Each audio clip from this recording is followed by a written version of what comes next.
Hi everyone, it's me, Krylios, Team Rayceen Productions MC and producer.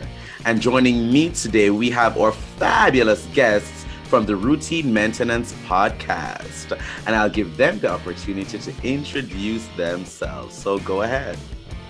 Hi everyone, my name is Tonio Mercurius, also known as There Goes Tonio everywhere. And hi, it's nice to see you all. Thanks for having us. Fabulous. Good evening or morning, depending on when you're listening or watching. My name is Autumn. You can find me on all social medias at March Me. Fab. Hi everyone, my name is Amber.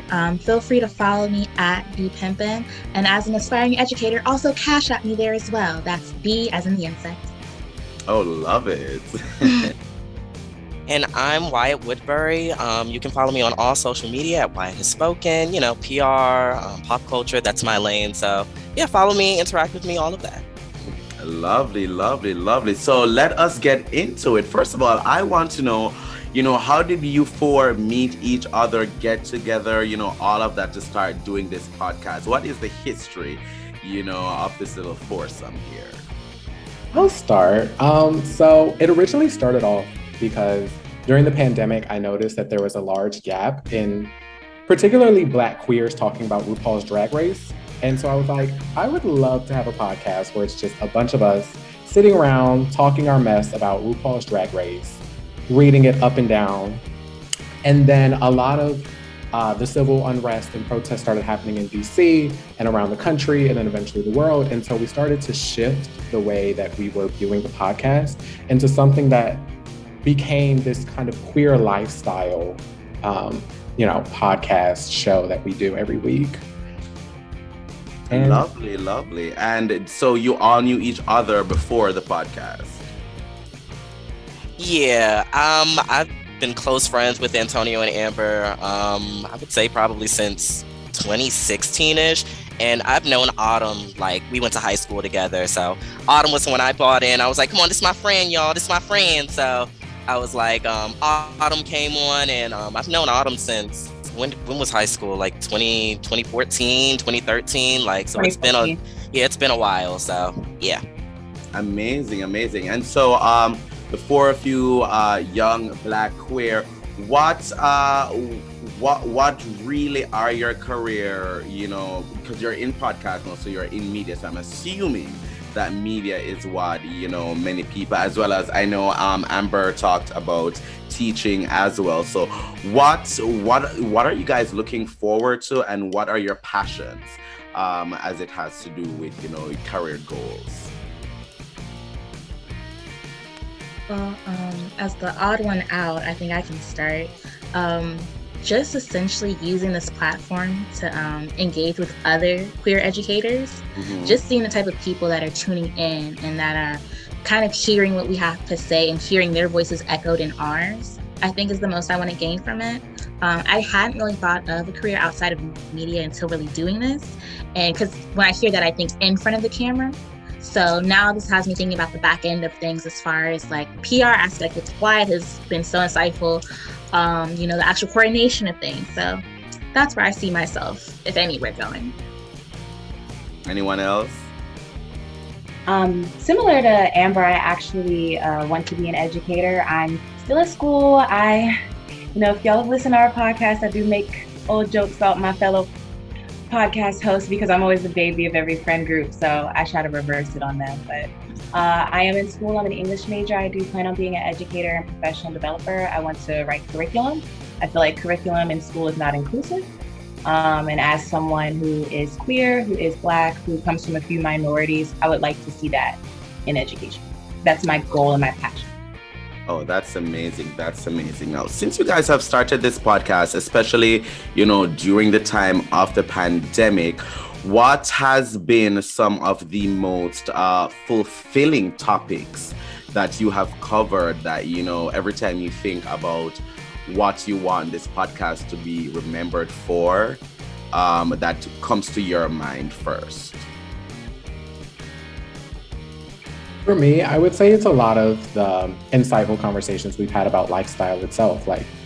our experiences growing up and discovering who we are and how we've developed and utilized our past to become these amazing people that, you know, talk about the things that weren't talked about when I was younger. Like, I went to a private Christian school most of my life. And so you hear a lot of, you know, damnation when it comes to queerness and life as Black queers. And so having this platform really like allowed me to have the conversations that my younger self couldn't have. And so hopefully it allows others to, you know, engage in those conversations and hear that kind of insight. I would say that I really enjoy when we have the tough discussions, you know, when we get into discussions about misogyny, colorism, fat phobia. I love having those discussions because I don't want my ideas to, you know, I don't want to live in an echo chamber where it's just, I'm just listening to myself. I like to have a conversation with a group of people with different viewpoints, different backgrounds, so I can gauge how they're feeling about these things, you know? And, you know, I feel like there's never a time where you stop learning. So I love just being on the show and hearing something that makes me say, oh, okay, I can look at it from that way. You know, I can see things from this way.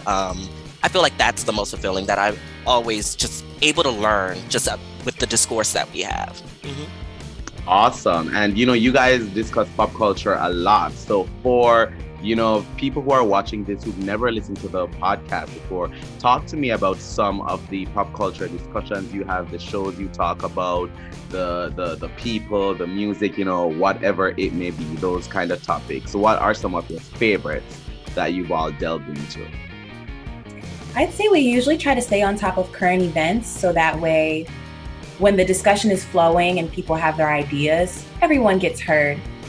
We've talked about, you know, the Sha'Carri Richardson situation. We've talked about Nick Cannon and his Army of Children. Yeah, that's we a also Nick Cannon episode.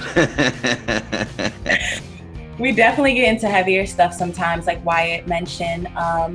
There are definitely some days where we've mentioned, you know, colorism in the music industry and featureism in the music industry and how that affects certain artists such as Megan Thee Stallion.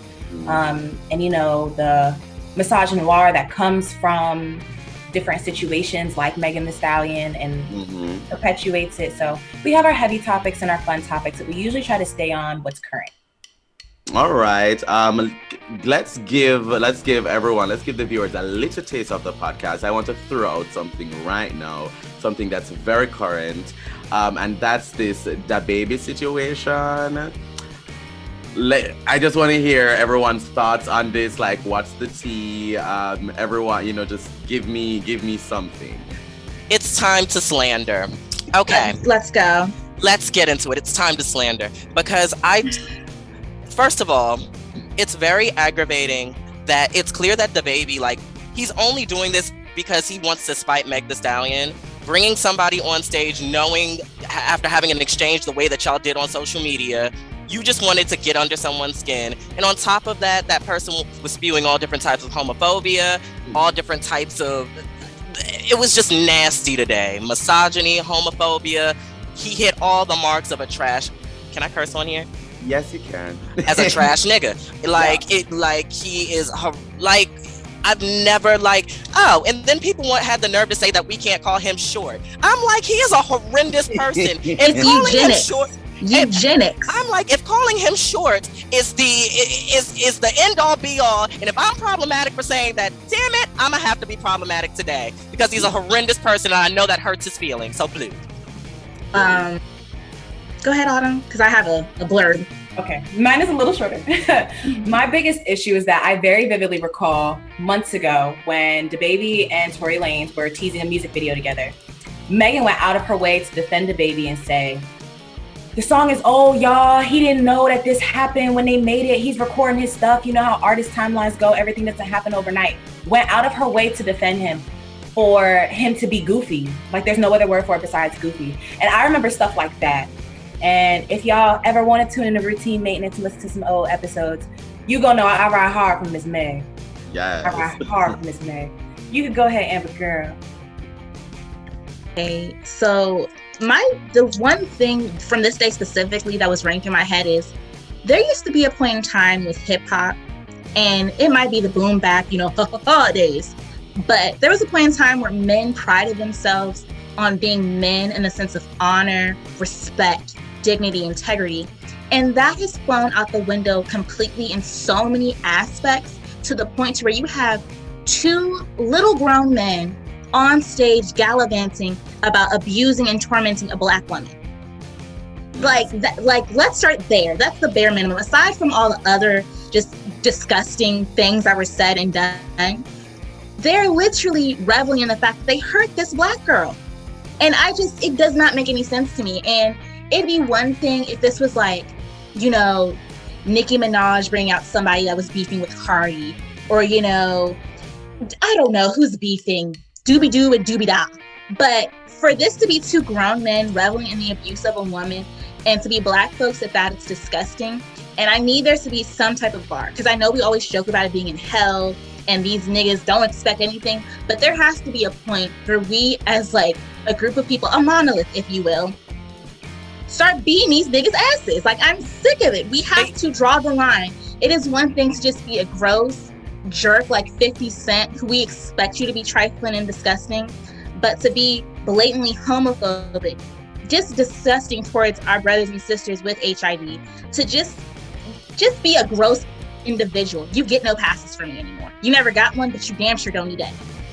And I just want to jump in and say, like, it's so crazy because right after everything, he then produces this little Instagram clip or something of him trying to explain everything. And it's like, we got you on camera saying everything that you meant in the moment, trying to appeal to your audience, which is also like knowing the statistics of hip hop, which is probably majority white people. Considering the cost of Rolling Loud, it's probably a bunch of white people. So not only are you slandering Black people in front of, all types of communities, but also on top of that, it's just like Amber said, you're disgusting. And then I want to just bring up, like, I often have this discussion on Twitter where a lot of people will come out and say like, oh, you're saying all these homophobic things, are you suspect? Are you DL? And I really want to push back on that kind of notion because, like, I want people to realize when people say these things, they can be the straightest person in the world. They literally just hate queer people. Yeah, sometimes straight people just don't like, straight people just don't like us. And it's like, we have to, I feel like saying that these people are gay sort of like gives the straight people a pass for just being gross. Oh, they're just diminishes gay. it. It diminishes the violence. It diminishes it, yeah. It's like, it also vilifies the queer community. Like, oh, if you're discovering yourself, you're somehow some abusive monster. And I don't think it's fair to give people who are having possible mental health issues, identity crisis, going through the motions of life and finding themselves, this rep that they're all violent now because if you're secretly gay, I don't like that either. So I really love that you brought that up, Tonio. Literally that. Great point. And I just want to throw in that TI of all persons should not be trying to defend anyone because baby. What is going? Because listen, you got, in the words of Phaedra Parks, you got about 23 open cases down in Fulton County. I need you to get it together, baby. You need to go check on those 23 cases. You better you and Tiny, child. On it. You better check. And so these are the things that we are seeing in our culture today, and which is why I'm very happy that we have podcasters like you out there to give these perspectives, to give these outlooks on these situations, because as you pointed out, you started this because you saw a lack of Black queer representation, voices, in these spaces.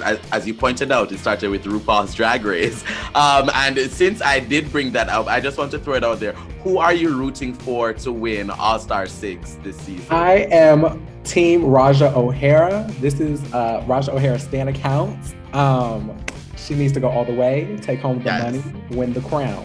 Raja definitely won me over. I did not like Raja her original season, but honestly, like, everyone that I didn't like their original season just gave their whole redemption. Raja, Silky, like Scarlet Envy, that I'm so upset that they went home early.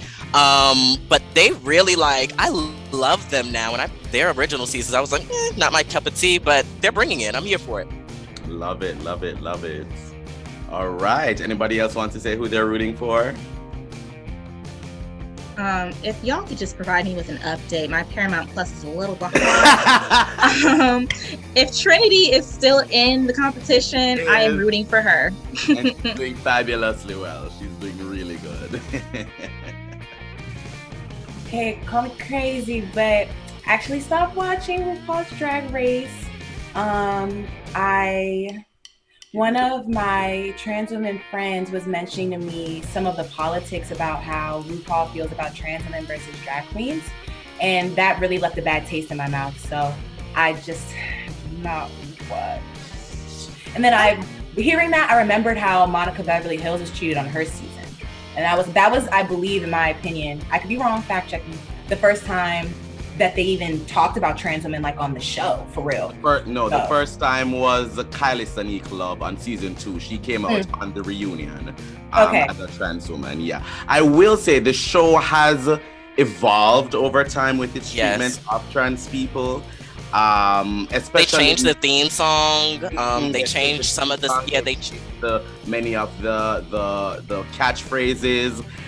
That were more dated. That was the issue. It was like a lot of changed a lot of those things. So I'm glad to see them changing with the times.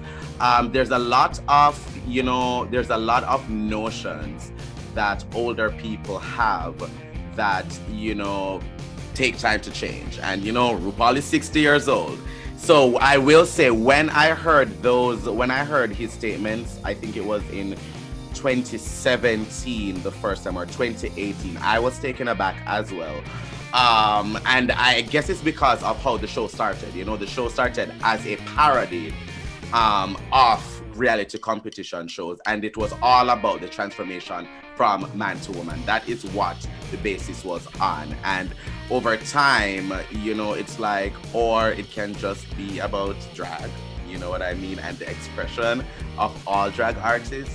So I'm glad to see it going in a different direction. All Star 6 has 2 trans women, multiple non-binary people. The last season 13, had a trans man. So I'm looking forward to see, how the series evolves as it gets better. There was a point when I thought, I was going to, give it up as well. But I always want to give grace to people, for them to be able to change as well. But look at us having a podcast right here. I live. I will say, one thing that I will complain about. Last season, we're on 13 or 14. That was season 13 that just aired, right? Yeah. That season was so long. I'm like, and it was so long. Yeah, it was long because they gave them a bunch of episodes, and they were still supposed to do the secret celebrity thing, but because of COVID, they couldn't do that anymore. So they had to throw those episodes. All Star 6 was longer than the other All Stars. It had like 2 extra episodes, I believe. So gotcha. Because I was like, we're never gonna end the season. We started it in January. It's April. We're not done yet. From like January to May. They did not like literally January to May. No one went home the first month. I was like, listen, Rue, with this pork chop, I'm over it. So when Wyatt gets to their account, I'll catch up. All right, so before we close this out, I want you all to give people, a preview maybe of what they can expect from, the routine maintenance. Everyone, just, let us know what we can expect from you coming up. I guess I'll start us off. So we have a lot of side projects. So I'll start first with our side episodes. So of course, every week we typically have a new episode that you can stream on all podcast streaming services. We have the side show, which is reality, typically with Amber and Wyatt. Usually they have a guest where they talk about all things reality TV. And it's amazing. It's so hilarious. I personally don't watch a lot of Real Housewives, but when I listen to their podcast or their sideshow, I feel like I've seen every episode. Like, they really bring you in. I get invested into the drama. I'm like, ooh, what did she do this week? I might have to go read. They're talking about Potomac now, I bet. Mm-hmm. And then sometimes I do Why You Gagging, which is the show where I talk specifically about the finales and seasons as a whole when it comes to Drag Race, Legendary, and Pose. Now that Pose is done, so now just Drag Race and Legendary. And then we have a lot of side projects. So Wyatt and I are helping to organize Black Pride in Baltimore. So Wyatt is our marketing chair, and I'm the chair of SIPS, which is the Stonewall International Poetry Slam, which is the first queer poetry slam, the first international queer poetry slam in the world, where our grand prize is $5,000. And we are also having about at least $8,000 of prize money being given out. So routine maintenance is all over it. And yeah, I guess others can talk about other things that we're doing. You basically said it all. So. I love it. I love it. I know you would love to mention the oil spill, Wyatt. Oh yes, we have new segments coming soon. The oil spill, which will be essentially like I'm not sure if like back in like when I was a kid, there was one. Of course we used to listen to the Steve Harvey Morning Show. Don't like now, but you know, like as a kid, those are the stuff that you listen to. So it's like a strawberry letter type thing where people send in their questions of, oh, X, Y, and Z did this to me, you know, and we give them advice on things and stuff of that nature. So that's coming up. We'll be able to like answer your questions. If you go to our link in our bio, our Curious Cat is linked. So you can go ahead and just ask questions and we'll be able to address them on air and give you good advice. Yeah. Love it. One of my favorite things I'm excited about is, in the spirit of education, as my lovely co-host Amber, she know all about that. We also are coming up with access to literary items. So just different educational and radical readings, i.e. my favorite personally is Stokely Carmichael, you know, James Baldwin, just different radicals and different Black essential literature. One place just for everybody to access, post quotes from it sometimes in case, you know, you don't have time to necessarily read. Just giving people a place to have one thing where if they want to read and educate themselves, they can. Oh, that is so important. That is so important. Great idea. Looking forward to that. And to close it out, just, you know, let everyone know how they can follow you, keep up with you, support you if needs be. Just give it to me back to back, one after the other. So you can follow the podcast at RM the Podcast on all social media platforms, and you can use hashtag RM the Podcast to join any conversation that we're having. So make sure to follow us. Our social medias are linked in the page, but I'm sure we'll go around and say them. So mine is There Goes Tonio, because you are going to see me and my work everywhere. So be sure to follow me, and then I'll pass it on to Amber. Oh, wait, it's Amber this way. Amber's this way for me. I actually was that way when you did it the first time, so good intuition. But you all can follow me at bpimpin. That's just a catfish reference. But that's B as in the insect. And also at RM the Podcast, where I'll be live tweeting the Real Housewives of Potomac every Sunday at 8, getting into the mess with me and Jizzy and Karen and them. So see you there. Why? I'm going to go ahead and go next so that way Wyatt can close us out as they always do so beautifully. My name is Autumn. You can find me on all social medias at March Maven. And I would just like to thank, you know, everybody for having me, having us. Like, this was so fun. And by the way, if you need either our @ or the podcast @ they're both in each other's bios, like Tonio said. So, you know, y'all gotta come here with me. And I'm Wyatt Has Spoken on all social media. You can follow me there. Don't forget to follow the podcast at Routine Maintenance, at RM the Podcast. Again, use hashtag RM the Podcast to join the conversation.